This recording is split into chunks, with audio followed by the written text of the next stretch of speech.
Imagine having enough money to be able to create anything you want. A stealth plane that can turn completely invisible, an entirely new element, an anti-gravity device, artificial intelligence named after your butler, or even, for some reason, jet-powered roller skates. You may have an idea where I'm going with this. Today, we're going to talk about the 10 wealthiest villains in Marvel history. We'll discuss how they earned their fortune and what kinds of nefarious activities they've gotten up to. Number 10. Obadiah Stane. If I had a name like Obadiah Stane, I'd probably turn into a supervillain too. There's also the whole growing up in extreme poverty with a gambling addict father and seeing him die in front of your own eyes thing, which I'm sure was a bit of a contributing factor. Obadiah Stane is estimated to have a net worth of a whopping $100 million.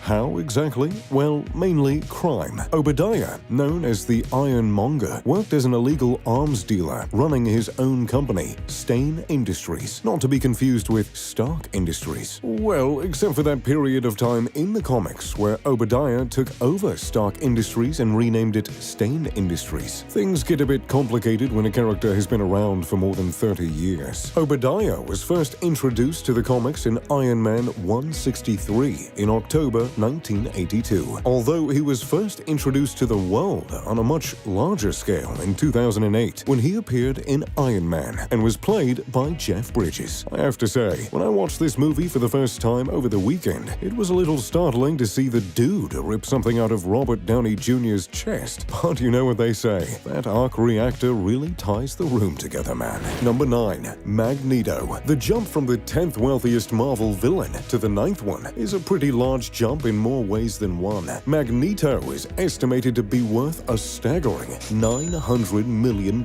That's right, the mutant master of magnetism is worth $800 million more than the man who managed to buy out Stark Industries. Pretty neato, if you ask me. Magneto was born in Germany and grew up there during the worst possible time, the Holocaust. After escaping execution and witnessing his whole family murdered, Magneto escaped into the mountains, got married, and had kids. But we all know how marriage and kids work out for supervillains, don't we? Magneto met a fellow you may know, Charles Xavier. He then worked with the X-Men until his beliefs that mutants were superior to humans began to cause conflict. The following years, his general pastimes as a villain included building space stations, creating mutants and human clones, and being able to control every metal around him. That's pretty hardcore, if you ask me. His years as a villain in charge of other mutants is what many suggest would amass him such a large fortune. Number 8. Emma Frost. Most people on this list have had a slew of occupations alongside supervillain. For most, it's entrepreneur, CEO, chairman, X-Men member, but the next person on our list has all of those, along with exotic dancer, sexual therapist, and teacher. The 8th most wealthy Marvel villain is none other than Emma Frost, who has an estimated net worth of $1 to $3 billion.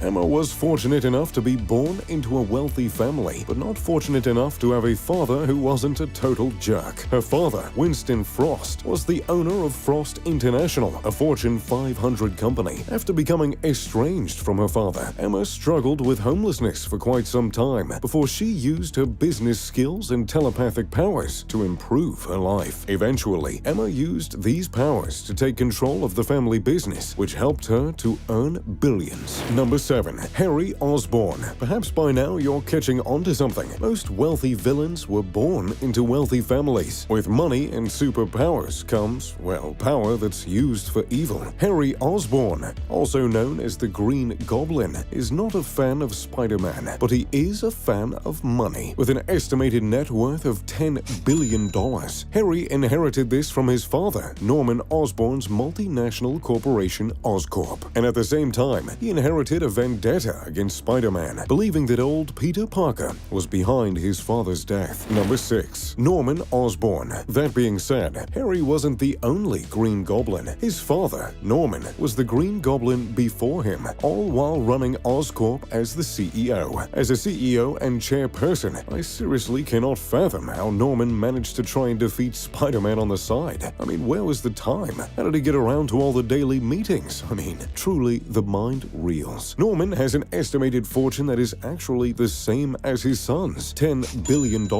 which can be attributed promoted to Oscorp. After Oscorp was taken over, Norman died, and Harry took over the company. You'd think Norman's story would end there, right? Well, not exactly. Norman didn't actually perish in his alleged fatal fight with Spider-Man. He went away to Europe for some time before returning and continuing to wage war against Spider-Man. Number 5. Aldrich Killian. Comic books and superheroes have a way of shifting, changing, and growing over the years. In the original comics, Aldrich Killian made his appearance in Iron Man Volume 4, Number 1, back in January 2005. He's an incredibly intelligent scientist who plays a role in developing Extremis, a serum that was created in order to create a super soldier. He sells a bit of the serum to terrorists before he ends his life due to guilt. In the Marvel Cinematic Universe, however, Aldrich doesn't have much guilt. He created Extremis out of anger, aiming to use it to get revenge on Tony Stark for snubbing him years earlier. He formed a terrorist group, sold Extremis for billions of dollars, and overall just did about every classic supervillain thing you can think of, all because he was a little peeved at Tony. It's estimated that Aldrich's worth a whopping $12.4 billion, which isn't too surprising, considering the fact that he created a serum that armies could use to take over the world. I hear bad guys pay a pretty penny for that. Number 4. Kingpin. One of the oldest supervillains on this list, Kingpin is also one of the most wealthy, with an estimated net worth of $40 billion. He made his first appearance in The Amazing Spider-Man number 50 in July 1967. Kingpin, or Wilson Fisk, joined in on a life of crime from a young age. He joined a gang after bullying and later gained so much muscle and skill that he killed the gang leader and took over. Yeah, this hulk of a man has some serious street skills, and he doesn't play nice. Through his role as a crime kingpin, in case you hadn't already figured out where the name came from, Kingpin was able to amass his huge fortune. When he's not attacking Spider-Man, Daredevil, or the Punisher, he's navigating a political and criminal world where he has many allies and connections. So, you'd think his power would reasonably stop at mob leader, right? Well, not exactly. Wilson Fisk went on to become Mayor Fisk, a role he achieved in spite of his criminal past. And when you're a mayor, a supervillain, and the leader of a major gang, you've got more money than you know what to do with. Number 3. Red Skull. We've almost made it to the most wealthy villain in the Marvel Universe. However, the two runners-up are a bit unique. When it comes to assessing the value of fictional characters, there are some characters that are a bit harder to flesh out than others, specifically because of how insanely powerful they are. Well, for example, Red Skull, who happens to be number 3 on our list. However, if we were talking about which of these villains was the most evil, I would definitely put him at number 1.